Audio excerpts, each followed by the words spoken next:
para outra, aparece um prefeito que resolve fixar o salário dele aí na metade do que ele vinha ganhando. Como é que fica essa discussão com os demais? Aí se aplica o princípio da irretocabilidade de salário da Constituição, prevalece a emenda, e fica essa discussão que até hoje eu não sei te dizer como se resolve isso. Esse é um problema que nós enfrentamos. Ou, por exemplo, o prefeito não dá o aumento geral. Não dá o aumento geral. A revisão geral anual, ela é condicionada a outras coisas. Mas ela é condicionada realmente a todos esses limites e tetos estabelecidos pela própria Constituição. Realmente é uma questão bastante preocupante, porque a fixação do vencimento do subsídio, perdão, do prefeito, ela é uma condicionante para todos os outros vencimentos e subsídios fixados dentro do município. Então, realmente, a gente ainda vai ouvir muita discussão sobre isso, Sérgio.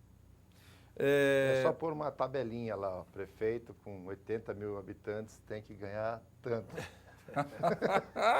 Podemos pensar nisso. Vamos ver.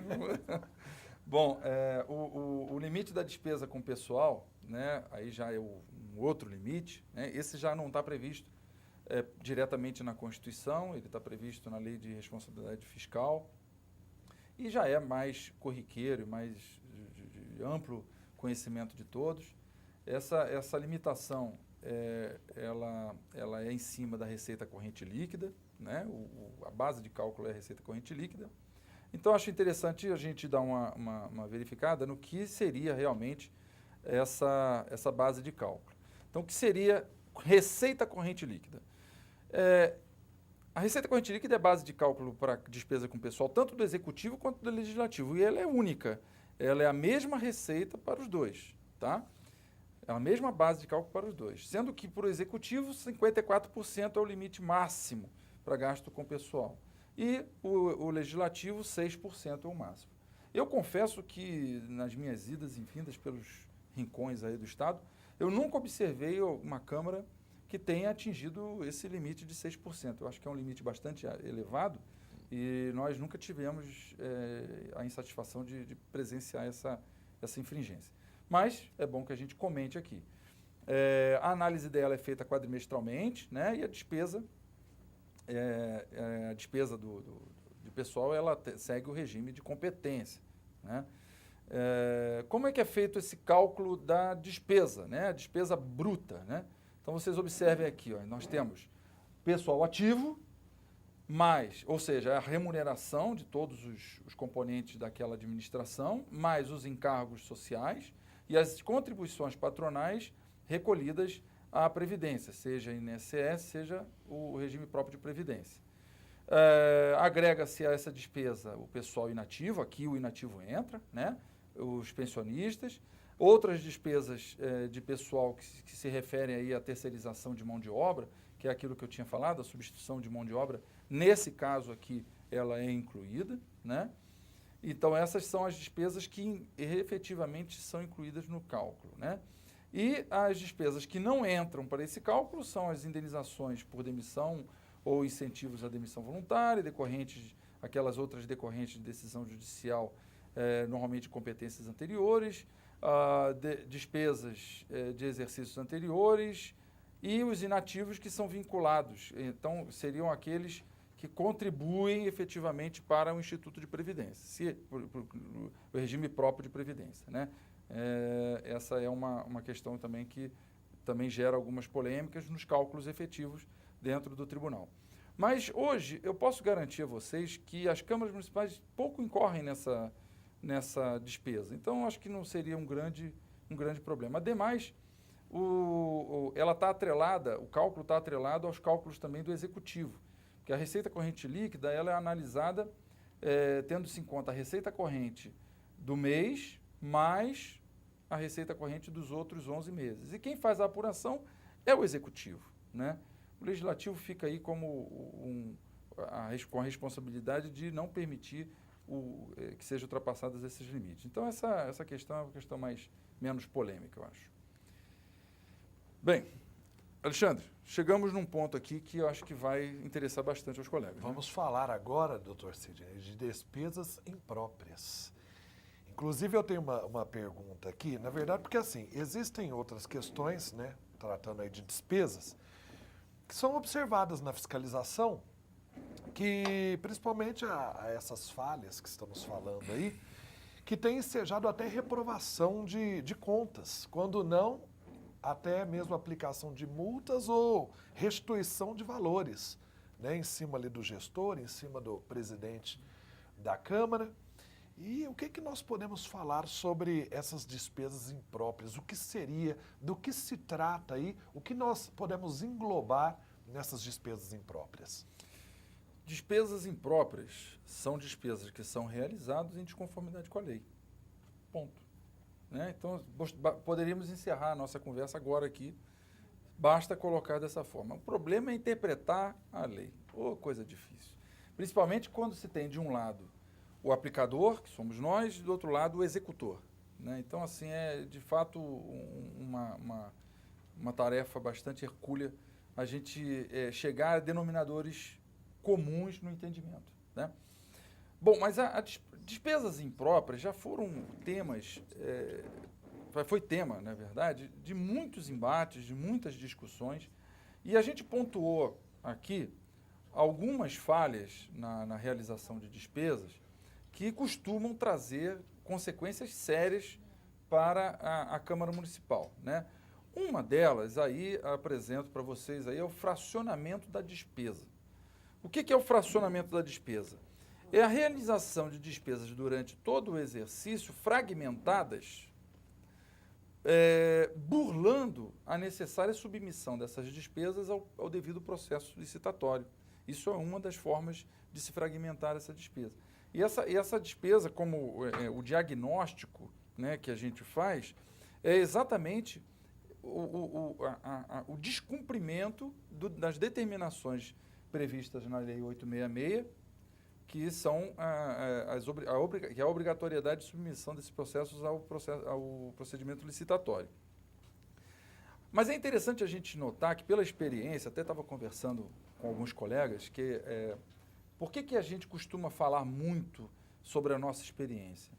Porque quando a gente vai numa Câmara Municipal, quando a gente vai numa prefeitura, a gente traz uma bagagem de outros lugares que nós já visitamos.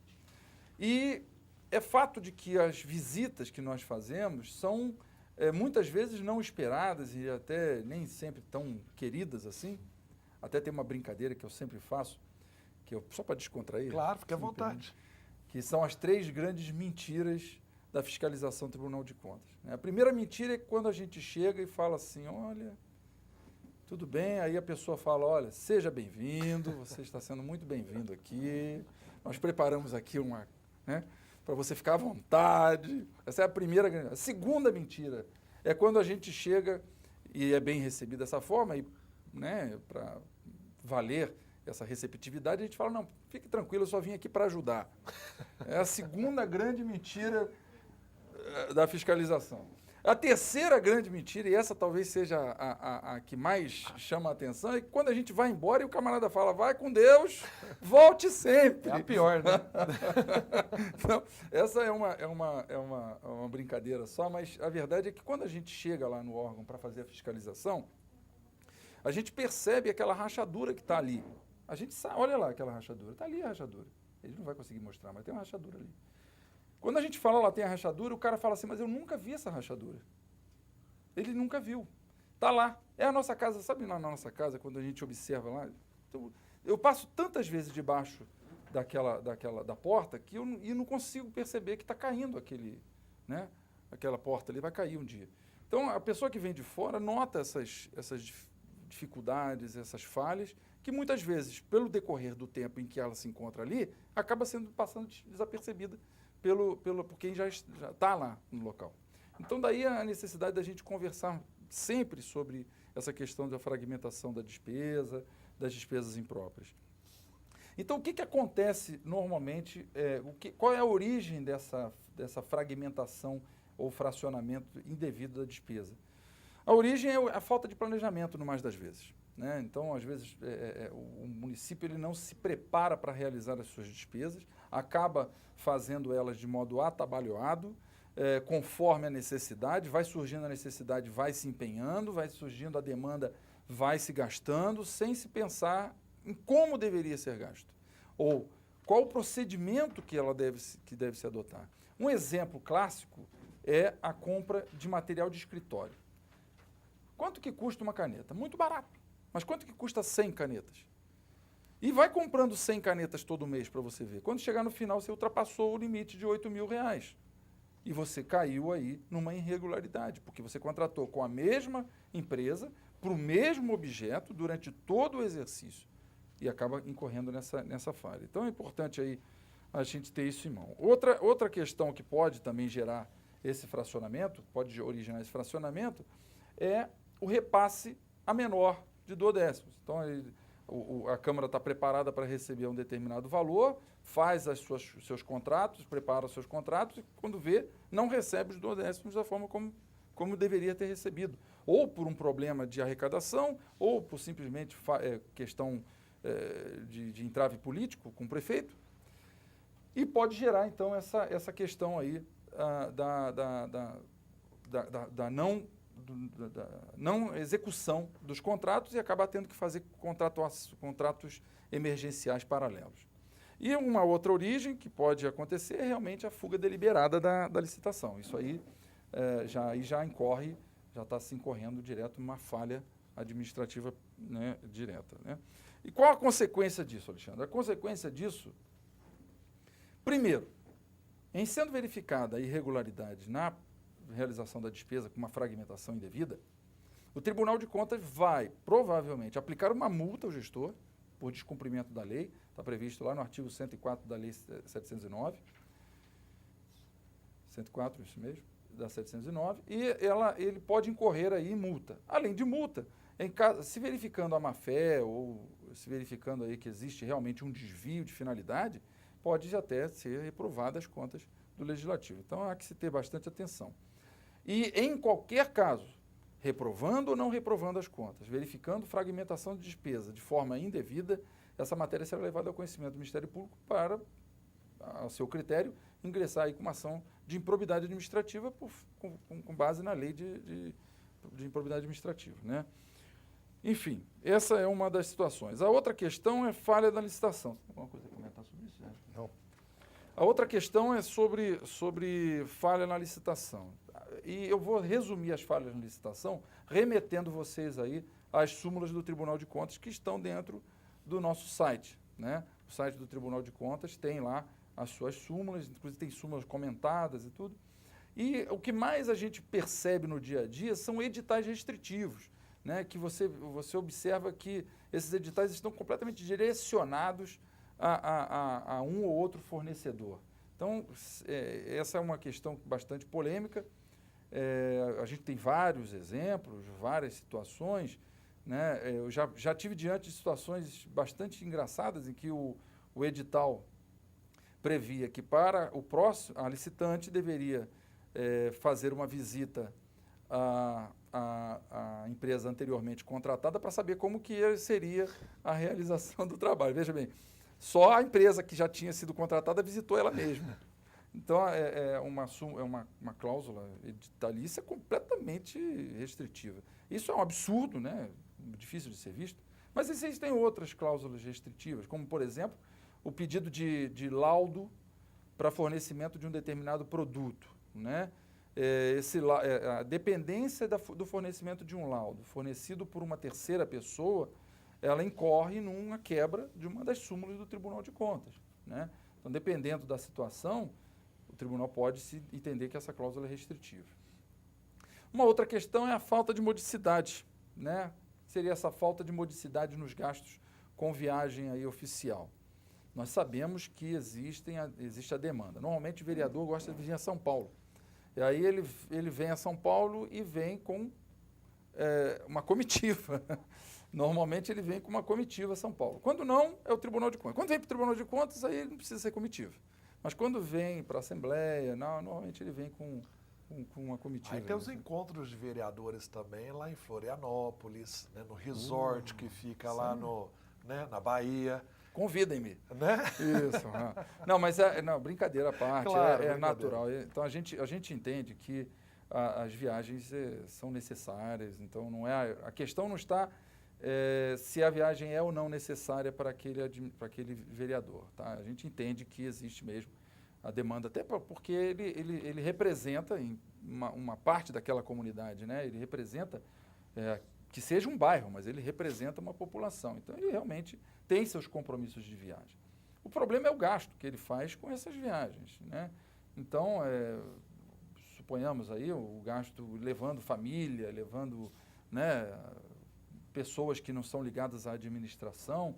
A gente pega isso muito, né, Alexandre, dentro da nossa fiscalização. A gente começa a pesquisar e ver que tem muitos gastos que poderiam ter sido feitos de uma forma mais módica. E uma outra questão que normalmente vem sempre à tona é com relação a telefone celular, né? Há muitos anos atrás eu fiscalizei um município em que eles tinham um aparelho de celular para cada servidor, na Câmara. Um aparelho para cada servidor. E o servidor andava com aquele aparelho para casa, ia para casa, né? E tal. Depois de um tempo, os aparelhos não tinham mais utilidade. Eles compraram um outro aparelho, aqueles aparelhos ficaram ruins, mas eles não tiraram o chip. Então, aqueles aparelhos daqueles servidores passaram a ser usados pelos filhos dos servidores. E assim foi. Eu não sei, faz muitos anos, eu não sei como é que está agora, mas eu acho que está com um problema sério de telefonia naquele município, porque se todo mundo pegar o celular junto, vai dar um problema. Então, gasto com o celular é uma coisa natural que também tenha. O tribunal não proíbe, não veda, o vereador precisa mesmo, algumas pessoas ligadas aos vereadores também precisam. Então, não se discute quanto ao mérito da questão, mas sim quanto ao gasto, né? Se verifica ligações para a Austrália, ligações para Nova Zelândia, ligação, né, para o Acre. Quem que liga para o Acre? Então, assim, vamos tomar alguns cuidados com esse excesso, né? Eu acho que o excesso é sempre pernicioso, né?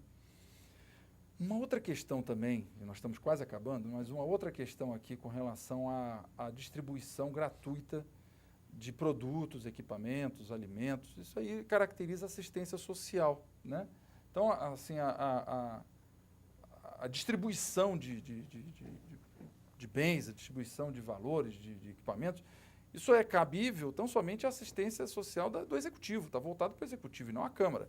No entanto, nós já observamos aí situações em que a Câmara paga medicamento para munícipe, paga alimentação, enfim, isso aí não é compatível com a finalidade que nós já até comentamos aqui, quais são as finalidades, as atribuições da Câmara Municipal, né? E uma outra questão também que vem acompanhada de uma certa polêmica é a dos adiantamentos, né? Nós, há pouco tempo atrás, em 2010, o tribunal soltou um comunicado estabelecendo que esses adiantamentos eles deveriam ter atender a certos requisitos, né?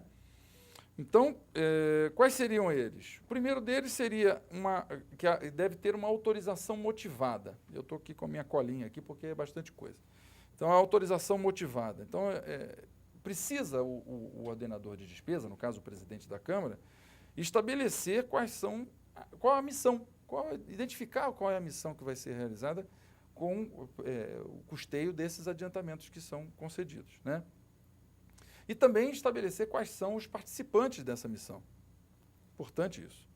Uma outra que seria importante é que o responsável deve ser um servidor. Essa questão vem bastante à tona, acho que o Sérgio vai compartilhar comigo, porque nem sempre a gente tem ali um servidor que possa efetivamente, né, assinar por esse adiantamento, e isso acaba provocando aí um transtorno, porque o vereador não pode assinar o adiantamento. Ele não pode fazer a prestação de conta, ele não pode ser o responsável. Mas isso é porque o tribunal não quer? Não, não é por força de lei. A Lei 4.320 prevê que o adiantamento só pode ser fornecido a servidor. Então, essa é uma matéria já consolidada pelo tribunal.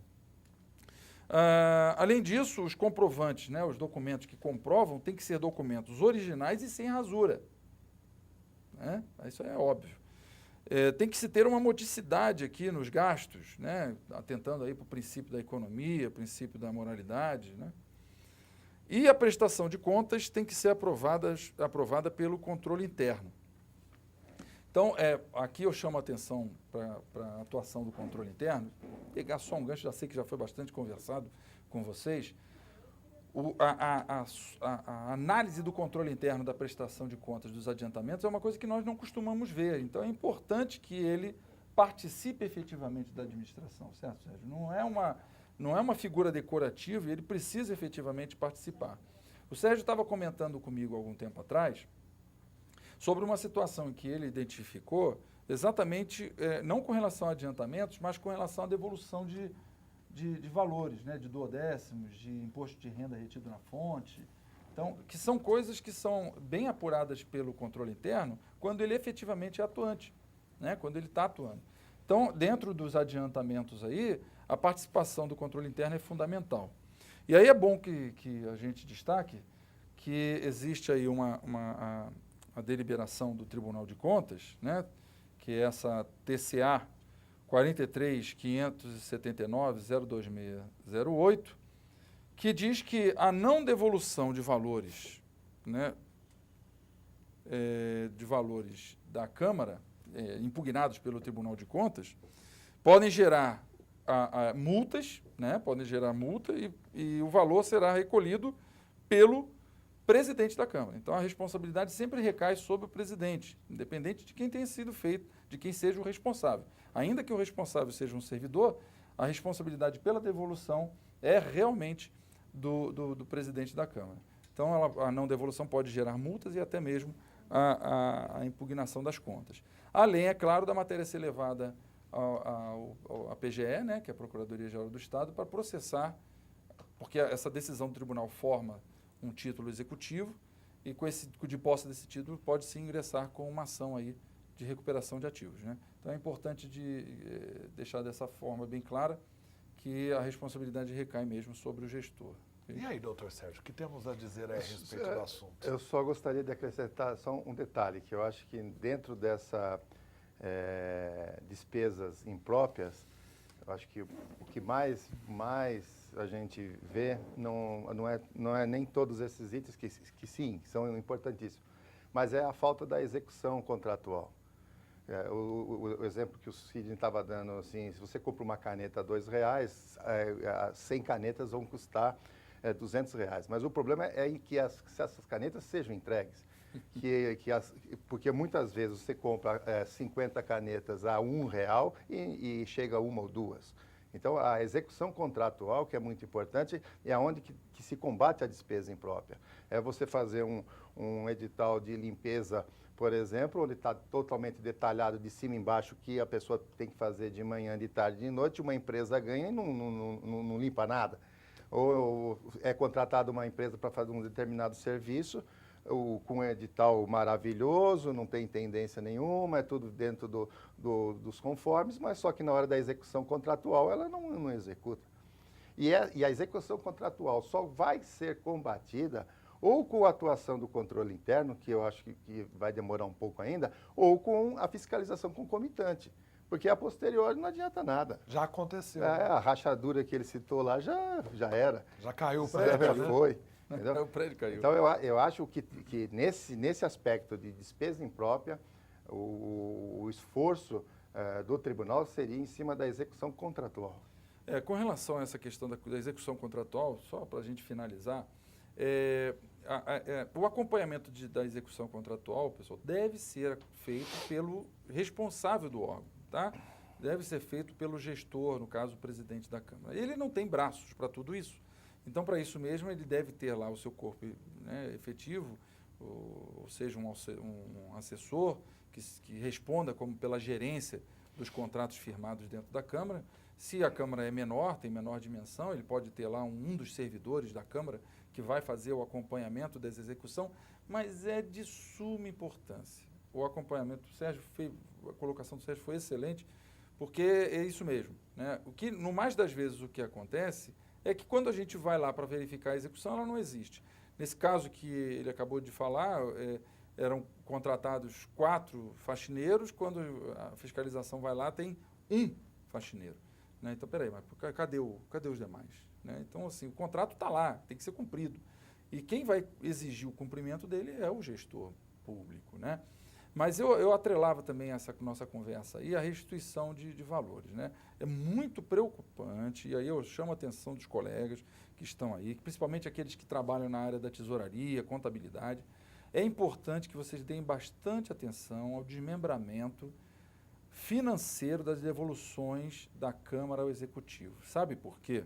Porque quando a gente vai lá no Executivo, ele conta isso como uma receita, uma proveniência única. Mas eu tenho que saber se você devolveu o seu 12º, se você devolveu o IRRF, né, o imposto retido na fonte dos seus servidores, corretamente. Então, é bom que se faça em papéis diferentes, em documentos diferentes. Não se agregue a devolução do 12º junto também com a devolução dos valores de imposto de renda retido na fonte, ou até algumas outras, os valores devolvidos, débito de caixa, enfim.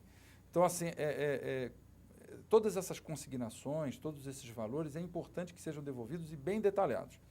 Digo isso porque, em situações pretéritas, a gente já pegou casos em que havia contabilização do retorno para a prefeitura, havia na prefeitura um valor lá X que tinha sido devolvido, no grosso, pela tesouraria, e quando a gente foi apurar, o valor efetivamente não foi repassado. Houve lá uma transferência de valores, mas esse valor não estava contabilmente fixado, mas no banco não tinha. Fictício. Era um fictício. No banco não tinha. Ou seja, era um repasse contábil, mas não financeiro.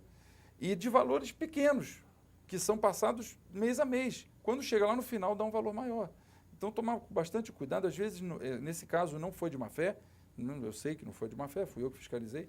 Mas existem casos aí que podem gerar esse comprometimento. Então, eu chamo a atenção com relação às restituições aí também, porque restituição acaba se gerando aí uma obrigatoriedade de devolução. Nós vamos encerrar, Alexandre, mas antes de encerrar, eu não posso perder a oportunidade aqui de agradecer ao meu amigo Sérgio. Ele prontamente aceitou o convite de vir conversar conosco. O Sérgio tem sido um grande colaborador nosso, né, nos trabalhos que nós estamos, nos projetos que nós temos no tribunal, porque com seu conhecimento ele tem mais de 25 anos de experiência de administração pública e durante todo esse tempo ele vem coletando informações que são preciosas para fomentar os nossos projetos. E eu acho que não tem cabimento a um órgão fiscalizador se enclausurar, né? Se encastelar.